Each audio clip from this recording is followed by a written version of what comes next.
What up, what up, what up? Guess who's back? Back again. Ashwin's back. Alright, so I had a game with Dipayan some days ago, and I thought it was a pretty interesting game, a good one to review. Uh, I was black here, and he starts out with this very humble move, E3. I mean, it's so humble, like a peasant.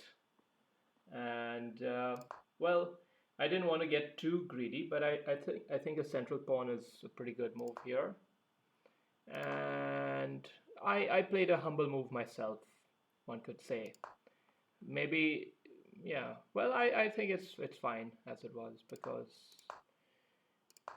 he's already coming out. So it's a pretty interesting position, and this is unusual for Dipayan. Dipayan is Mr. Tactics, and here he's going with a positional style of play, and I quite enjoyed that, to be frank. I think uh, I think it will yield better long-term results if he continues with this style. Because look, in principle, he's a good player, a good positional player, and now here is the essence of middle game strategy, the pawn break. You have to execute a pawn break in order to have any sort of plan. And over here, I think he times it perfectly. I would love to pawn break myself, but I think I'm going to have to wait on that one a little bit.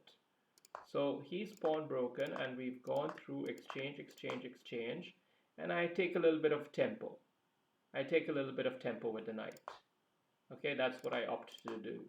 I could have also opted for a move like this, but the complications were fairly messy because knight takes, bishop takes, and then he can do queen takes first. I take back, and he wins the bishop. So it was a fairly complex tactical position, and taking the tempo was the right choice. So now, in this situation, what's the plan here for black? Well, I think I have to disturb this center a little bit. That was, I think, probably my line of thinking. Ooh, yeah, his king was uncastled, and I thought a preliminary check may not be the worst idea, just to coax this a little bit clumsier white pawn structure. I don't know if it's such a great move, but this was the plan I had because I anyway didn't want my bishop there. I'd prefer to have it somewhere else. So we get this situation, and now when I look at this in retrospect, pawn up here, what's the plan? Shouldn't I have just gone with this? What did I calculate? Yeah, I don't know why I just didn't go right up here. This seems fairly good. Anyway, I did that, and he goes for bigger center. So we're playing a kind of patient game. We're really doing a slow build, and now I crack it open. All right. And here I took it with the pawn. I think taking with the bishop sounds the most reasonable, actually. I mean, this is the problem with overthinking. In 10-minute long games, you perhaps don't play the most natural move, but pawn here, yeah, if I look at it in retrospect, it's a bad move. I think bishop here would be nice because, he's got his bishops pointing. I need to have my bishops pointing at him too, in order to keep some semblance of equality. With this move, I'm taking a passive role. I'm taking the role of defending the knight and the pawn with the bishop, which is not so glamorous. Okay, he moves his queen out of the way. Now this is a key point. What he's trying to do is get a rook here so that he has a pin. And it's a tactic. So middle game tactics drive middle game strategy in a large part. And this is an example of that. Ordinarily, what's the strategic idea here? Not so clear. But once you understand the idea of the rook coming in there, then it becomes more apparent. And similarly, my queen move here becomes more understandable because I'm trying to get out of the line preemptively. Uh, Now, why does preemptively matter? Why couldn't I just wait until after? Well, I probably could, but you have to have good moves that you could make instead. It's sort of like I'm not going to buy this stock because I can buy it tomorrow. But if you have to buy something today, what would you buy? And that's the move to buy. So now I'm executing a minority attack. I've decided that um, end game wise, he's got 3 pawns, I've got 4 pawns. Okay, it's advantage to me, but it's probably not enough to execute a win since his king would be right here. On the other hand, he has 3 pawns, I have 2 pawns. I should kind of disturb these guys a little bit and try to win off the pawn so I can at least try to play the 4 versus 3 endgame. So that's the plan here. And he's decided to essentially neutralize his own pawn in some ways, but at the same time he's just restricting these rooks from sort of venturing out and opening up territory. So he's closing the position. It's a good move. Um, yeah, I like it.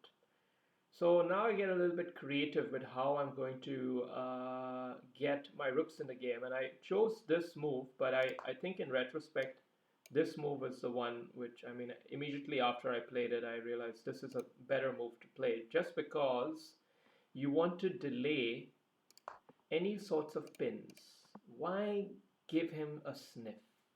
Why give him even a sniff? Because a sniff is all it takes at this level.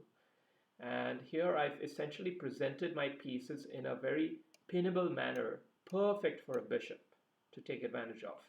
Had I instead gone with the rook here first, that would have still gotten me the same idea of potentially doubling rooks down the line, but I would have deferred the pinning motif for another day. So yeah, this was one thing, and now he immediately tries to capitalize on it. So shrewd play here from Dipayan, and I was quite tested at this moment to figure out the appropriate move because his pieces are really lined up for an attack. His queen could jump in at any stage, and things could get really messy here. Um, I after much, and I can also counterattack, queen up here and try to go there, but it doesn't really work out because I don't remember. Yeah, knight takes, bishop takes, and then bishop comes in here, really just shutting things down, and then you might even win the rook or the bishop or something like that. So it's very difficult, and I came up with this move, and I think it's a fairly good move. I haven't done a computer analysis on it, so I don't know, but this was the best that I could come up with. And okay, he does a nice retaining further pressure type of move. I like it. I don't know if it necessarily moved the scale much, but nonetheless, yeah, I mean the same tactical motif at play, but nonetheless, I guess I was lower on time, so he wanted to buy more time. It was a good move in any case, since you're not hurting yourself for sure. So now I choose to take with the pawn instead of the queen. Why? Because I know that bishop sack check is around the corner and then he would win the rook if my queen were here. But now I've kept my queen here so I can hold on to the rook. Sure, he's disturbed the pawn structure, but I think I have to be able to try to handle that. That's a better alternative to the other one. And now we have a bit of simplification going on, which I thought was to my favor, my advantage, because this position here is going to be difficult. And anyway, I'm confident in my endgame skills, so I'm quite happy with this situation, even though it's not in full control for black.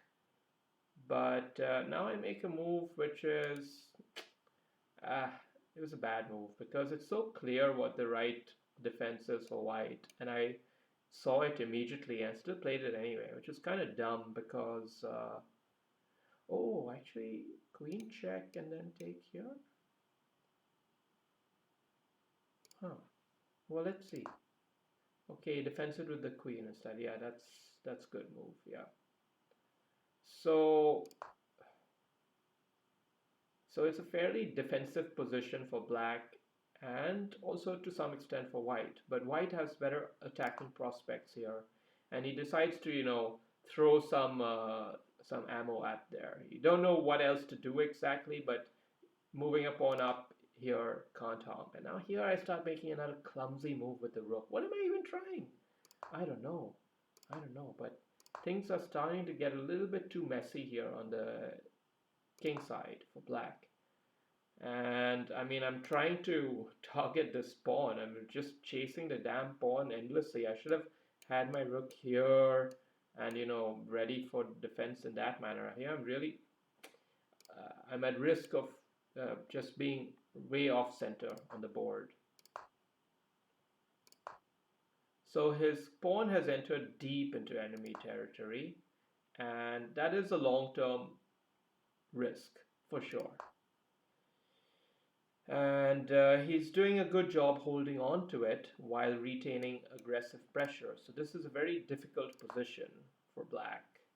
And even a move like this, I mean, you have to factor in all types of things, like a check here or a check here, none of which are possible because my rook just happens to be there. And at the same time, I'm offering myself some potential attacking or whatever type of possibilities.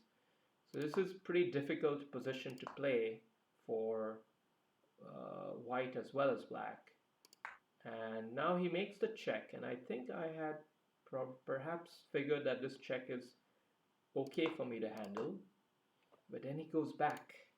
He goes back like a little snake, waiting to checkmate me on the back rank. So surely I must have moved the pawn up here, yeah.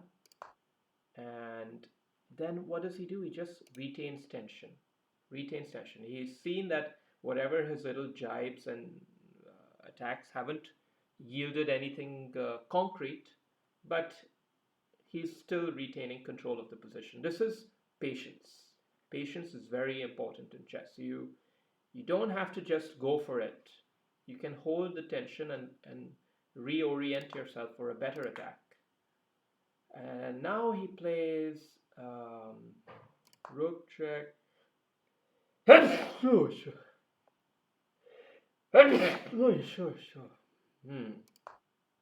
Oh, now he plays killer move here. This is the killer move. It's exquisite. It's exquisite. So patient. See, when you have tactical or positional pieces in your favor, tactical opportunities just open up. And this king is a sitting duck right now. There's very little he can do. So I think I even may have chose the right move here. I'm not 100% sure, but... And look at that. Further holding on, because, I mean, I tried my best to make it as double-edged as possible by getting the rook in the way, so I could attack his queen if he were to go for my queen after the rook check. And I move my king down so that even if he takes, then I would be able to take here. Okay, sure, he'll win the pawn, but maybe I'll be able to draw it. And he continues further with his plan, and I decide to throw in a check because I see it forces the trade of queens. So I was really pleased with myself here because this was a freaking dangerous position, and I managed to get his queen off the board. Yay. But the deed's not over. You have to draw this endgame. You have to draw this endgame somehow. Now this pawn is very deep. My pawns are very vulnerable. And the key point of an endgame is you need to have an active rook. Active rook matters a lot. So I only have one rook, and I need to make him active somehow. So I decided to target a pawn. I mean, I figure I'm going to lose this pawn anyway, but maybe I'll get one of these instead. So he goes for my pawn here. And now just following on with the plan, I take the pawn, but oops, I forgot to keep attention of this one. I needed to come here first. I couldn't just go for it like a raging lunatic. I have to watch out for this pawn too. I can't just underestimate it. So totally an error, and then he just capitalized on it, and there's no way for my king to reach here because of the pawn and the rook. So good game. I resigned at this point.